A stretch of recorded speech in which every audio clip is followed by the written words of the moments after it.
guyyaa lama qofa naa obsa. Guyyaa lama keessatti of dhaggeeffadhee miira kana keessaa ba'ee murtoo koo nan murteeffadha. Murtoo nan murteeffadhu murtoo nama baay'ee dallansiisu, nama muraasa qofa gammachiisu murtoo mataa kootii nan murteeffadha. Guyyaa lama qofa naa obsa. Dhugaa dubbachuuf hojii hojjetaan siin haasaa walee garaana nyaattaati. Maaliif garaana nyaatta beektaa? Kafaruu kee keessatti gahee olaanaa kan taphate ana ture baran kaafira ture sana. Si galee anammaa utuu ati yeroo tokkicha rabbii keetti deebitee ashaadu laa ilaaha illallah itti lammata deebitee yoo kafartellee I don't care. Maaliif beektaa bakka nagaan jirtu osoo bakka nagaa jiraattee nagaa qabdaati. Dhageesse bakkuma ati jirtutu nagaa sii kenna yoo bakki ati jirtu nagaa ta'e ofii kee nagaa taata.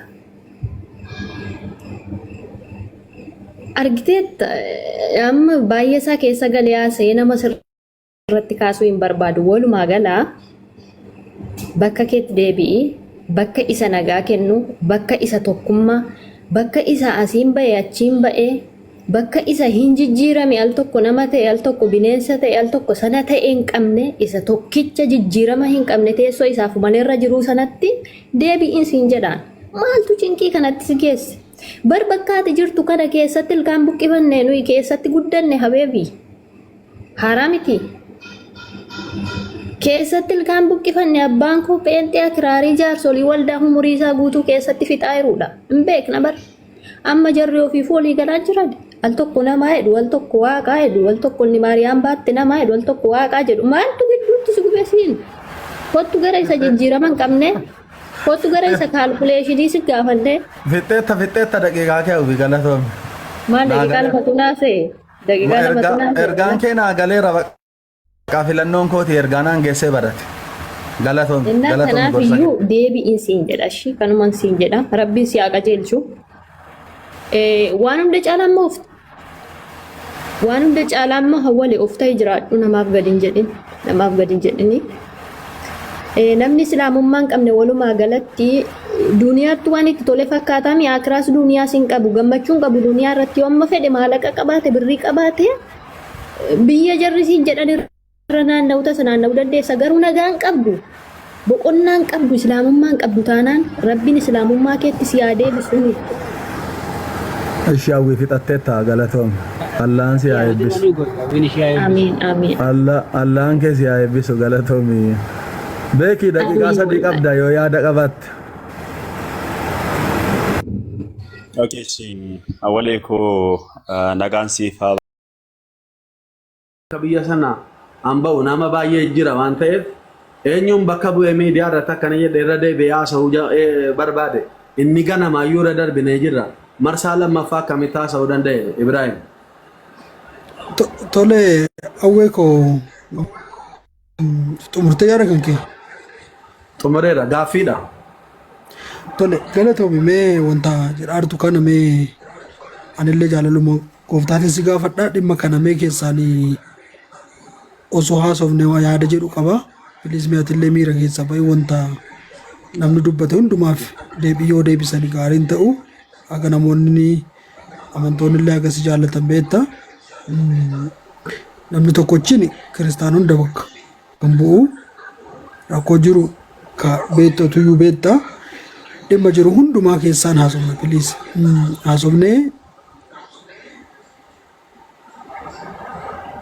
Waan ani ilmoo dhiiraatiin Shee Ibrahim waan miidiyaa irratti dubbatame tokko maqaa kootiin maaliif keessaa na xumuramu jettu amma miidiyaa irratti dubbatanii kaan mitima mana jaraa banatanii hin dhageenye dhugaan isaan dubbachuu illee hin dhageenye garuu mee wanti hundinuu addisuu raggaasaa galcha anatu dhaga'e ka anatu dhaga'e addisuu namanni jedhu galchaati illaan amantoota keessa namni mallaqa si gaafatu jiraate waadaa addisuu raggaasaa barsiisaa jooniin galchaame. Amma gaa'ela Ibrahim dhaggeeffadhu. Yaash. Dhiifama kabaja sinirraa fochuun barbaadu. amilee guutuudhaan nama 500,000 irratti an wantan jedhaa jiru yoo gargaarsa ta'ee obboleessa koo caala nama gargaarteedha tokko gaaffiin isa kan inni lammaffaan amantoota garee kana hunda keessa roobeeraanaa galcha amantoota garee kana hunda keessa hin jirre too na waliin dhaabate ijoollee Awurooppaa Kaanaadaa Ameerikaa jiran yeroo sana waree koo qofa dhagaanii kan garee kana waliin been eenyutitti mannaan mana isaa banatee namni nu galeessa gargaarree silaa nutti deebi'ee eenyu jechuun isaa in oolu yeroo nama gargaartanu maal godhaa gargaaraa malee waa gaariin naaree irraan eegina minaamin jedheen inni obbolaa kootii walitti na buusuu barbaadu eenyuun ta'eeti akka garee kanaatti immoo namni birrii tokko na gargaare akka garechaatti immoo yoo jiraate birrii tokko Itoophiyaa kunoo yookiin risiitii isinitti ergamu yookiin obboleessa koo addisiitti ergamu yookiin waadaatti ergamu barbaannaanoo tokkummaa irratti ergadina akkasumas akka garee kanaatti funyaan koo qabameen kaffalaadha yoo amma waan an gargaarre maaliif amileena cabsuudhaaf obboloota koo waan akkanaan irratti haasa'u isa silaawoo dhiifnee tasgabbaa'ee irra fa'aa waliin ka'e amma immoo galgala kana mana banatanii akkana jechuun maaliif barbaachiseedha Ibrahim. Tole awwee ko galatoomi mee waada akkam jirta waada baga nagaan dhufte en obsaayintu buuseen deebisaame.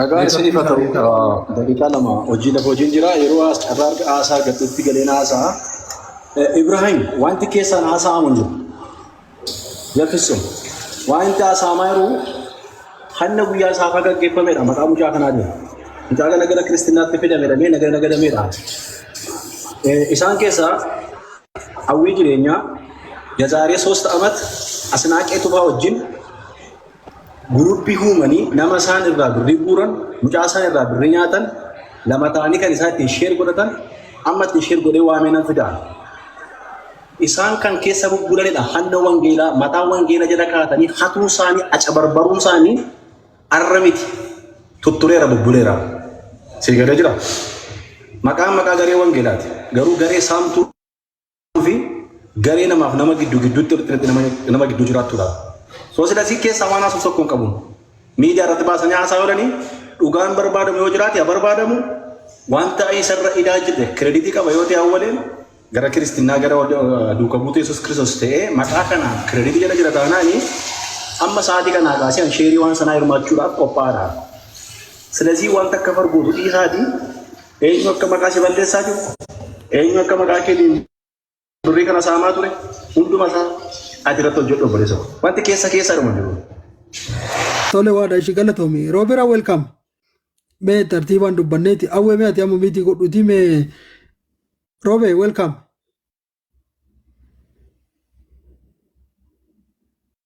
Awwale ani sinirraa ba'a nagaa wannan sin nagaa buusa okay dubbateera sorry.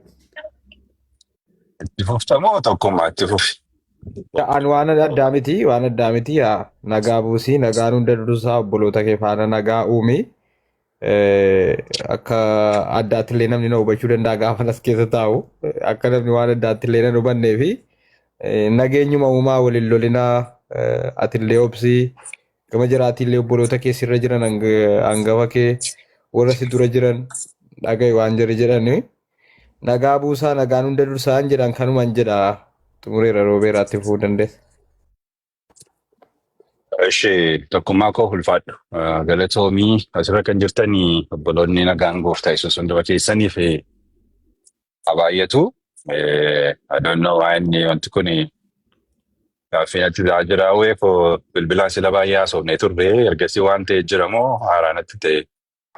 Eega sana amma sakan amma dhiyoo yeroo mana bananu Roobeera. Namni nu gargaarre silaa as deebi'ee nutti ka'uun isaan oolu yeroo nama gargaartan nu beekaatuma gargaaraa malee waa gaariin areegina minaamin feesbuukii irrasi geesse postote haasaa kan isa feesbuukii malee amma akka mana banateen kana narratti haasaa amma maali marfata qajeelaa baga nagaan dhuftanii Roobee akkan isin kabaju beektu tokkoffaa irratti Ayyeeshi akkuma jalqaba siif ibsuu yaaletti by the way amantaan nama arrabsaa jedhu kamillee hin jiru. Obboleessi keenya amma isaanii nama arrabsuu baranii waggaa 5 ol mana isa jedhe kana irratti kun sirrii miti. Namni amantaa kamiyyuu qabatee nama arrabsaa deemu hin jiru. Itti aansuudhaan immoo ati sigalee nama ilaaltee dhufte yoo ta'e waan si qajeelcha. Amantaan nama arrabsu hin jiru. Addunyaa irratti walii gala sigaleera miti. Guruupii garee jira keenya keessa. Nama biraa miti arrayyuu anatti kaanii kunoo yeetti gaafachuu dandeessa. Warri kaan immoo as jala jira. Kunoo obboleettii keenya tiijii gaafachuu dandeessa. Kiristaana maqaan jedha. Anattu kaanii jennaan kanarratti balaan ka'ee garee nama arrabsu jira malee macaafa miti yookiin kiristaanummaa miti. Garee nama arrabsu elaa. Gareen nama arrabsu kuni kiristaana jettee jala sarartee dubbatuu hin dandeessu. Maaliif jennaani? Kiristaana yoom jenne nu garee jedhaa jirraamsiif. Kiristaana jechuuf garee jechuun garaa garaa ta'e. Ergasoo kuni kiristaana isa kana wajjin maal wal ilaallata? Jireenya kee wajjin maal wal ilaallata? Jechuun isaanii jireenya kee wajjin maal wal ilaallatu? Natti kaanii ijoollee 100-200 qabu. Dura bu'aan jaraa sitti kaanaan siifu achumaan gadi yaatee jara biyya lafaatii achitti siifu. Haadha kee qabirii keessatti nambisan miidiyaa irratti sitti maadha hundi siina dhagaarti na jaleerti. Isani maayira siifu beeyate ati keessoo saarraa fagoodha siifu kona offolchi. Xiqqoo keessoo saarraa fagoodha. Yoo barbaadde yeroo si bilbilee si hubachiisuu hin danda'a.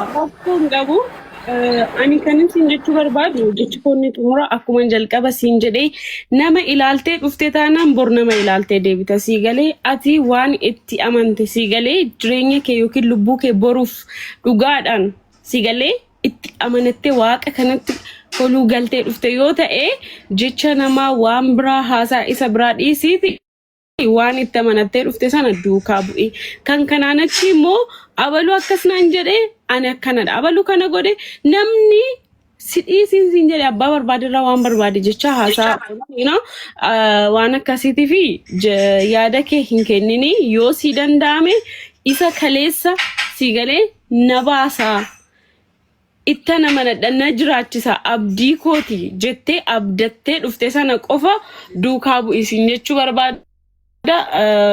Innis yaada koo xumuradheera galatooma horii yaada qabdan itti fufuu dandeessu. Yoon dogoggore immoo na of kalchaa gaa'isa sirratti. Rakkoon qabu ati gorsuma obboleettummaa kennite mulee daqiiqaa 3 tokko yoo gorsa yookiin yaada qabaatte. Shawaleeyaa. Ani macaafa qulqulluu hundeessee waan sitti himuu barbaadutu jira. Xiqqoo haala mijataa keessallee waan hin jirreef jechuudha. Gamarra baatiin yookaan immoo iyyuu kas wal ijaaranii tooyyuu namarratti duuluun amala kiristaanummaa miti kun.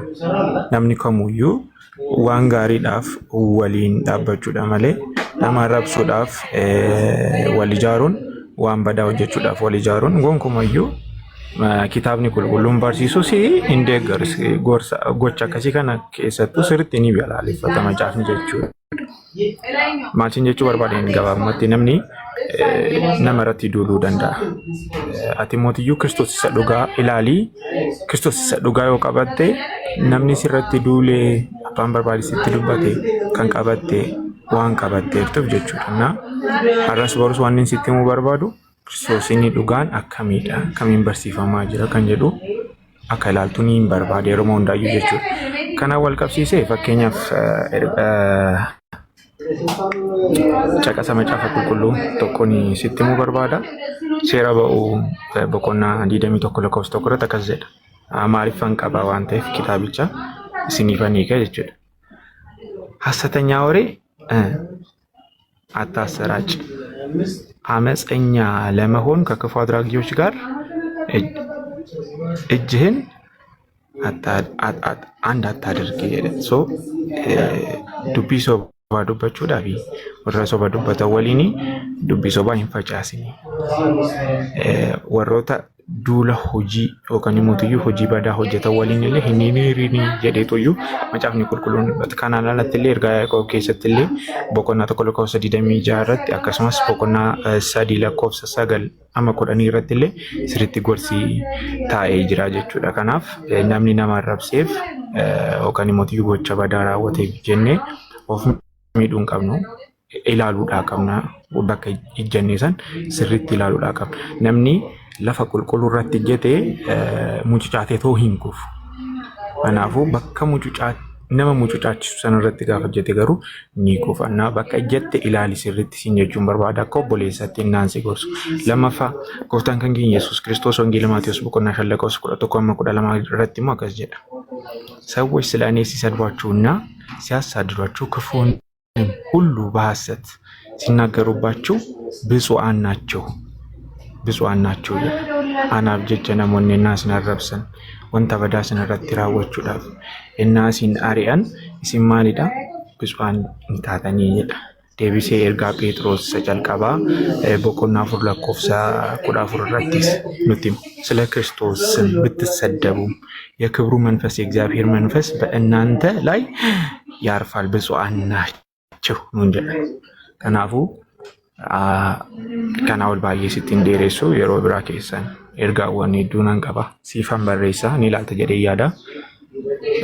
Jalqaba bakka irra jette kana sirriitti ilaali waan irra jette sirriitti ilaali hundee kan kee jabeeffadhu ishee jechi namaa hojiin namaa kana waliin qabatu waan ta'eef galatoomi turtii gaarii qabaadha.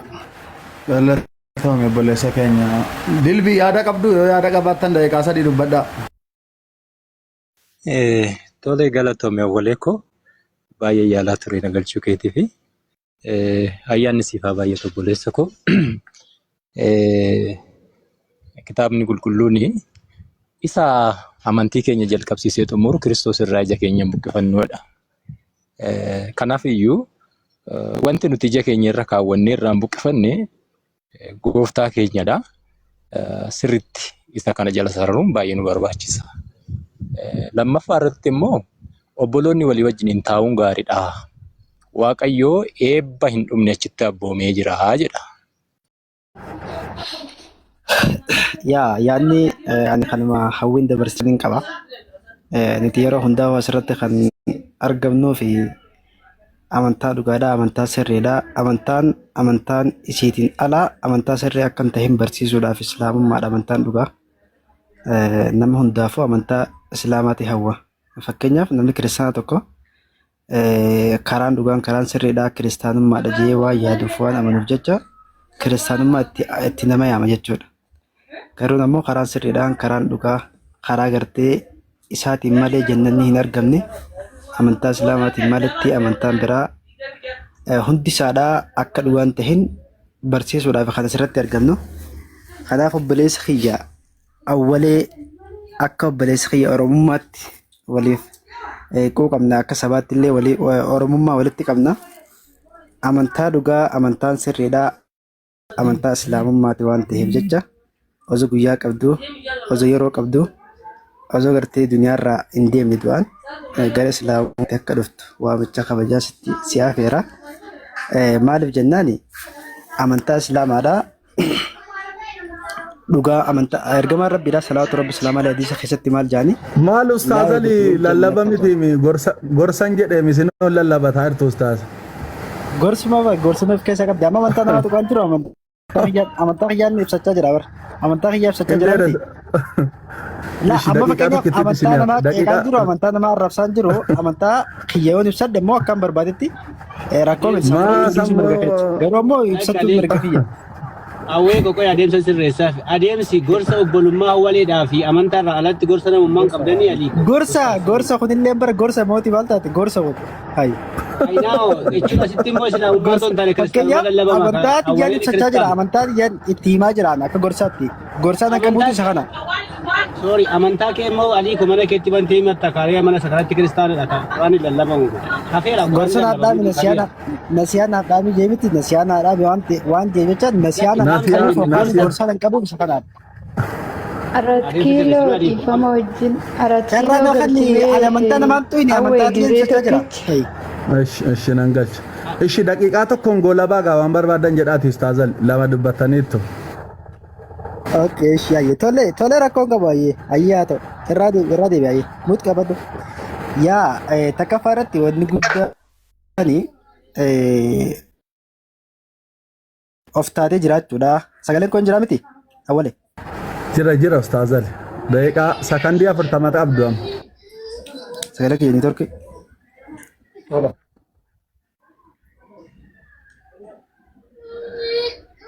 Okay, sagaleen kee jira? Ayyee bareedaadha. Jira. Yaa wanni guddaan takkaffaa irratti duraata awwalee nuti beeknu awwalee akkanaa miti. Erga gara amantaa kiristaanaa dhufee amantaa arrabsuu fi waan adda addaa irratti isa beekna. Amma dhiyeenya kana immoo of tahee jiraachuu takkaatu irraa mul'ata.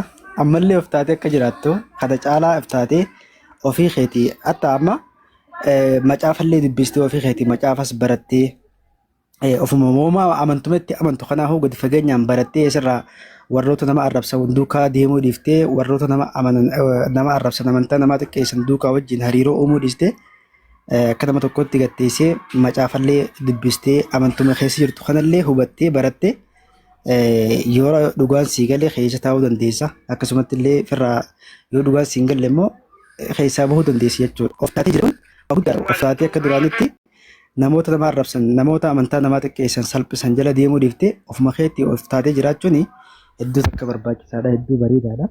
Namni sin bulchu sin obaasu sin ajjeesu. Galatoomaa ustaazali daqiiqaan keessanis dhumeera sagaleen keessanis affanameera ustaazali galatoomaa ofiin bula daqiiqaa 3 maal na gorsitame.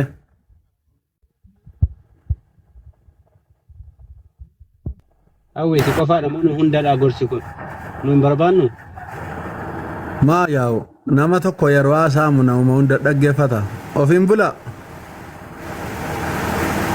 Niitorkiin qabu ofiin bulan. Ustaaz Ahmad.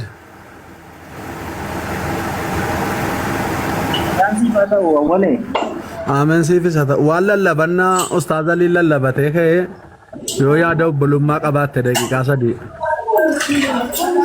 Yaada barsiisaan alii dubbatanii waa eebbifamanii bara jireenya isaanii eebbifamu.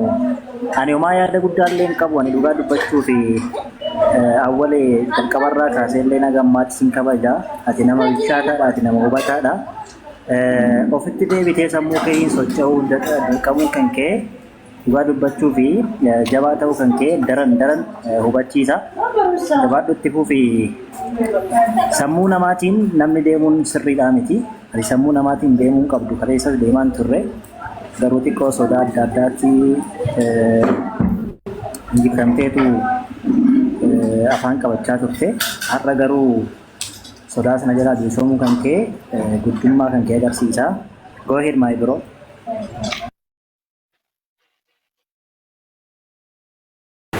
Galatoomaa Ustaazi Ahmadi.